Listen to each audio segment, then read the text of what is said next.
Não tem meia de criação? Deixa que o Ancelotti resolve. Depois de muito tempo, vimos a seleção brasileira ter um futebol de qualidade, apresentar uma ideia ofensiva muito clara na vitória contra o Paraguai, que garantiu a classificação do Brasil antecipadamente, com 2 rodadas de antecedência, para a próxima Copa do Mundo. A vaga era questão de formalidades e viria, isso não ninguém tinha dúvida, mas aqui para o canal Futebol a gente vai fazer uma análise do que foi a vitória contra o Paraguai, principalmente por conta de atuações individuais, alguns jogadores que se destacaram, inclusive depois a gente vai ter um vídeo falando de quem consegue ganhar moral nessa data FIFA, quem sobe de produção, quem vai ganhar moral para próximas convocações e quem pode levantar um sinal de alerta. Mas o Ancelotti, jogando pela primeira vez na Neoquímica Arena, no seu segundo jogo comandando a seleção brasileira, por coincidência, no seu aniversário, completando mais um ano de vida, o Ancelotti mexeu no time, a gente já imaginava que o Rafinha seria titular, cumpriu suspensão contra o Equador, teve a saída do Richarlison, a entrada do Matheus Cunha, mas a grande surpresa, a meu ver, foi ele começar o jogo com o Martinelli no lugar do Gerson. Então, nós vimos alteração, o Brasil jogando no 4-2-4. Tinha uma linha com os 4 defensores, Bruno Guimarães e o Casemiro no meio de campo, e o ataque com Martinelli aberto pela esquerda, Rafinha aberto pela direita, Vinícius Júnior e Matheus Cunha mais centralizados. Isso só na ideia inicial. O Matheus Cunha ficou mais centralizado, mas também se mexendo bastante, mas Vinícius Júnior, Martinelli e o Rafinha, principalmente, foram opções a todo momento e confundiram a defesa do Paraguai. E aí vem mérito, já é por uma. Claro, a gente tem que adotar cautela, foi só o segundo jogo do Ancelotti, mas quando você arma um time extremamente ofensivo dessa forma, ele colocou um volante de marcação, que era o Casemiro, e você tem que pegar e ter a ação que o Brasil teve contra o Paraguai, que jogou, o Paraguai veio para tentar buscar o empate, não queria jogar, o Gatito Fernandes já começou a fazer cera no começo do jogo, mas o Brasil perdia a bola, é o que a gente falava, aquela marcação-pressão, já tentava sufocar a defesa do Paraguai, que não conseguia sair jogando, e o Brasil tentava conseguir algumas jogadas. Teve um primeiro tempo já que chamou muito a atenção, o Martinelli arrumou boas jogadas, o Matheus Cunha acaba perdendo um gol num cabeceio estranho, ele dentro da área, mas depois ele se redime com o cruzamento, ele acredita na bola, então ele faz um cruzamento, como a gente falou do posicionamento, né, ele estava centralizado com o Vini, a bola vem uma bola perdida, que nem ia dar em nada, né, do Rafinha perde, é desarmado, mas o Matheus Cunha ele faz uma leitura boa da jogada, cruza, né? Você vê que o lance, inclusive, de uma das câmeras, ele levanta a cabeça, olha para a área, vê o Vinícius Júnior e faz um bom cruzamento. O Vini chega finalizando, marcando, voltando a marcar gol, justamente o Vinícius Júnior, que teve o seu melhor momento na carreira com o Ancelotti, abre o gol, abre o placar e o Brasil termina o primeiro tempo com a vantagem de 1-0. Bem, a segunda etapa, aí o Paraguai se lança um pouco mais para o ataque, né? Tenta realmente dar um pouco de sufoco. A derrota não serviria, óbvio, então tenta criar algumas jogadas, mas é algo muito pouco, algo que não dura muito, e o Brasil, no segundo tempo, ainda mantém a qualidade ofensiva, busca jogadas pelas pontas, mas acaba perdendo, principalmente aí as mudanças acabam pesando muito. O Brasil, do primeiro tempo, que poderia ter conseguido fez por merecer terminar o primeiro tempo em vantagem. Na segunda etapa, controla o jogo, mas não consegue, assim, tem um belo chute do Bruno Guimarães, né, numa jogada do Rafinha, que chega finalizando muito bem o Bruno Guimarães, poderia, de repente, ter feito o segundo gol. Então, o placar de 1-0, para quem não viu a partida, é importante a gente estar citando. O Brasil jogou bem e com destaques na parte ofensiva, com destaques na parte defensiva e com alguns jogadores que na segunda etapa entraram e o time deu uma decaída. Então, até por isso também o Brasil não conseguiu ampliar o placar. Acho muito válido a gente olhar a atuação. O Vinícius Júnior com mais espaço em campo não precisou ter ser o ponto de desafogo para toda hora estar driblando como foi contra o Equador, mas foi um cara importante para puxar a marcação. O Martinelli jogou muito bem, e ele foi uma opção muito importante ali pelo lado esquerdo, com dribles, levou a melhor em cima da defesa do Paraguai em vários lances. Essa movimentação do Rafinha, que começou na direita, mas em vários momentos também mudou de lado, ajudou a confundir. Casemiro e o Bruno Guimarães jogaram bem, o Casemiro já tinha ido bem contra o Equador, e aí na sequência a gente tem esse destaque para o Bruno Guimarães, que também teve uma boa partida, ajudou na criação de jogadas, ajudou nessa dinâmica de você estar...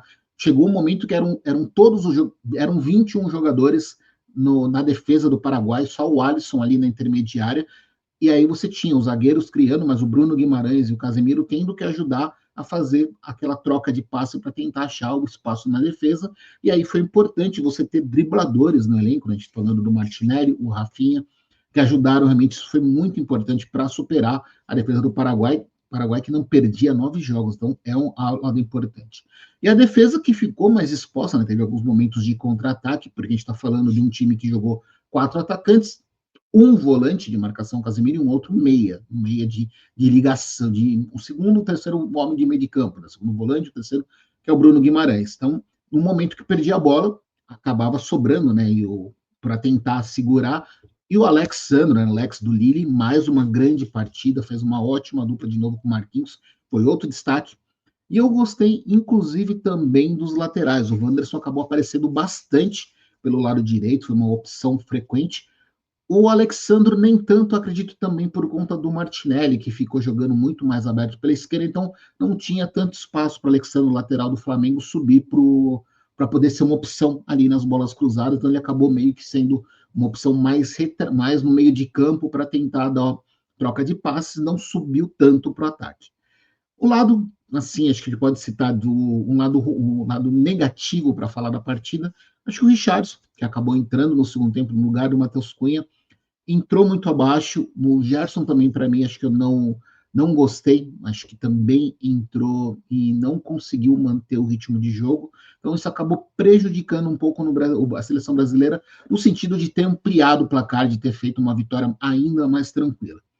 Mas acho que depois de muito tempo a gente viu uma atuação que chama atenção. E aí vem todo um lado, né? O peso do Ancelotti, você está falando de um técnico com um currículo que dispensa do Ancelotti. Vamos tentar falar a pronúncia dele, ainda estou aprendendo, galera, no italiano para poder pronunciar da melhor forma. Não Ancelotti, mas Ancelotti, tentando fazer um pouco do máximo possível aqui para ir melhorando, porque a gente tem a Copa do Mundo, até a Copa do Mundo para aprender, então acho que a pronúncia melhora.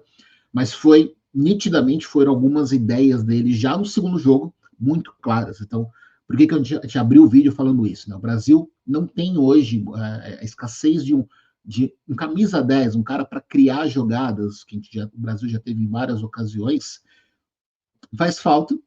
E nesse elenco, com as ausências, com os nomes aqui, que o Ancelotti fez? Falou, vou jogar com 4 atacantes, mas com ideias claras de jogo. Então, era um time que tinha qualidade no drible para fazer tabelas. O Matheus Cunha tem um lance perigoso ainda no primeiro tempo, que ele faz o pivô e é um chute do Rafinha colocado. Então, o Brasil mostrou um repertório muito bom contra uma seleção que historicamente tem sistemas defensivos bons. Então, é uma impressão boa, é importante garantir a vaga, então dá uma tranquilidade nos próximos jogos, lá em setembro, contra o Chile e contra a Bolívia, para o Ancelotti fazer testes, chamar alguns jogadores. A gente provavelmente vamos ter em setembro uma convocação com algumas mudanças importantes em relação a essa daqui, que nós vimos agora nessa data FIFA, agora de junho. Então, provavelmente, aí realmente vai ser a convocação do técnico da seleção, né? Essa primeira teve muito do Rodrigo Caetano, do Juan, então teve muitas sugestões da CBF que o Ancelotti estava trabalhando lá no Real Madrid, falou, não, pô, tá bom, mas foi pensando alguns jogadores, como é o caso do Alex, o zagueiro do Lille, que acho que chamou muita atenção, mas aí é para a gente falar no vídeo assim, quem sobe e quem desce nessa seleção. Mas para mim, aqui finalizando esse pós-jogo da vitória da seleção, foi uma impressão positiva, foi um jogo que me agradou. O Brasil teve repertório, o Brasil se portou bem ofensivamente e defensivamente contra uma seleção que vinha fazendo uma campanha, vem fazendo uma campanha que merece elogios dentro das limitações técnicas, né?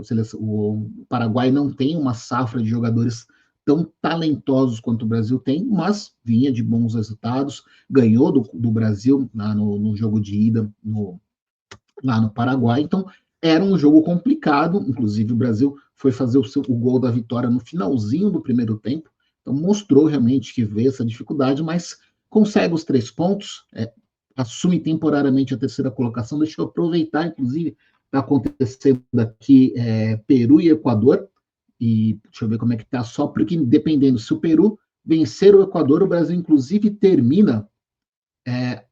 Opa, não, só uma pequena correção, na verdade, galera, porque eu estava acompanhando aqui, na verdade, já acabou a partida, então o Brasil termina. Estava só acompanhando para ver, eu imaginei aqui que pudesse ainda o jogo, mas como no momento que a gente está gravando já acabou, então foi um empate sem gols.